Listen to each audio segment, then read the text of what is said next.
Mesdames et messieurs, je voulais d'abord remercier toutes les personnes qui m'ont aidé et à réaliser cette vidéo sur les organes génitaux féminins. En moyenne, tous les 28 jours, un ovule arrive à maturation dans l'un des deux ovaires. Mec, tu dois en parler. Ça apporte quoi? Ça a toute son importance si un jour tu décides d'avoir des enfants. De plus, c'est écrit dans le programme scolaire de la communauté germanophone. De la communauté germanophone? Pas de Belgique? Non, l'enseignement est une compétence de la communauté germanophone. Je m'explique. Avant la création de la Belgique, nos territoires de langue allemande n'ont jamais formé d'entité commune, ni sous l'ancien régime des Pays-Bas unis, ni depuis l'annexion à la République française. La Belgique est issue de la scission des Pays-Bas, enfin du Royaume uni des Pays-Bas. La calamine n'était pas neutre, sous double régence? Tout à fait. Et suite à la Première Guerre mondiale, par le traité de Versailles, Moresnet neutre, tout comme les cercles d'Eupen et de Malmedy, sont annexés à la Belgique. Bah oui, fallait bien punir ces C'est là que sont créés les cantons d'Eupen, Malmedy, Saint-Vith et la Calamine, rejoint le canton d'Aubel. Lors de la première réforme de l'État, en 1970, se crée la communauté culturelle allemande, tout comme la flamande et la française. La transformation de la Belgique d'un État unitaire en un État fédéral a commencé il y a plus de 50 ans.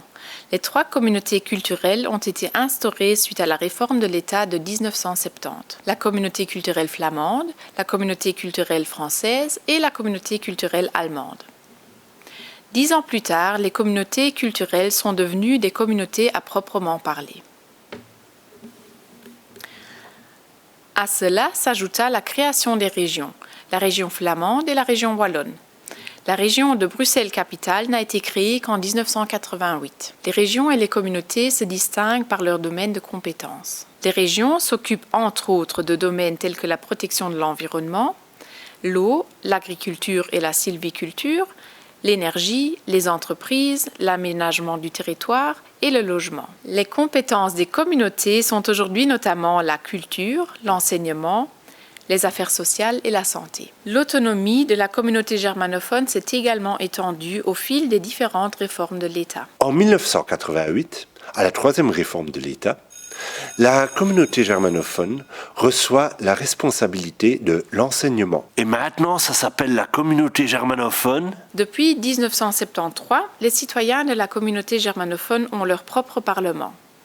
La première réunion du Conseil de la communauté culturelle allemande, en abrégé RDK, s'est tenue le 23 octobre 1973. En décembre 1983, il a été rebaptisé en Conseil de la communauté germanophone, en abrégé RDG, avant que le premier gouvernement, alors appelé l'exécutif, ne soit mis en place le 30 janvier 1984. Depuis 2004, le Conseil porte le nom de Parlement de la communauté germanophone. Depuis 1997, la communauté germanophone se voit attribuer la régulation de l'utilisation des langues au sein de l'enseignement. Alors le conseil communal de la Calamine peut toujours se tenir en patois? La communauté germanophone est compétente uniquement pour l'emploi des langues dans l'enseignement, mais non dans les conseils communaux. Il existe également d'autres dialectes dans la communauté germanophone qui sont issus du bas francique, du ripuaire et du francique mosellan, mais ce n'est pas le sujet ici. La 6e réforme de l'État, en 2012, n'a absolument rien changé au niveau de l'enseignement. L'objectif de la 6e réforme de l'État était de renforcer les compétences des régions et des communautés. Ainsi, d'autres compétences de l'État fédéral, telles que les allocations familiales par exemple, ont été transférées aux communautés. La Constitution belge prévoit également que certaines compétences de la région wallonne puissent être transférées à la communauté germanophone. Cela s'est déjà produit pour la protection des monuments et des sites ainsi que les fouilles archéologiques, la politique de l'emploi, la tutelle administrative, le financement et l'organisation des communes, le tourisme par rétrocession, l'aménagement du territoire, le logement et certains aspects de la politique énergétique.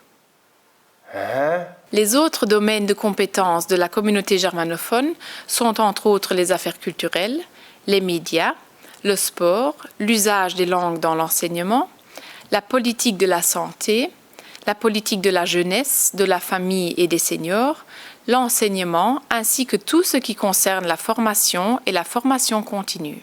6e réforme de l'État, il y en aura encore beaucoup. Bien évidemment, les concertations se poursuivent et pourraient déboucher sur une 7e réforme de l'État. Le Premier ministre Alexander De Croo a annoncé dans sa déclaration gouvernementale une nouvelle structure de notre État, avec une répartition des compétences plus homogène et plus efficace. Les entités fédérées et la capacité d'action de la structure fédérale devraient ainsi être renforcées. On ne peut pas faire un retour en arrière. À nouveau avoir un pays unitaire, avec moins de ministres. Il existe différentes idées et opinions sur la forme que pourrait prendre une telle nouvelle structure. L'une d'entre elles est l'idée d'une Belgique à 4, dans laquelle la communauté germanophone pourrait devenir une région à part entière. Mais pour l'instant, on ne peut que dire affaire à suivre. Comment vois-tu l'avenir de la Belgique? Écris-le dans les commentaires.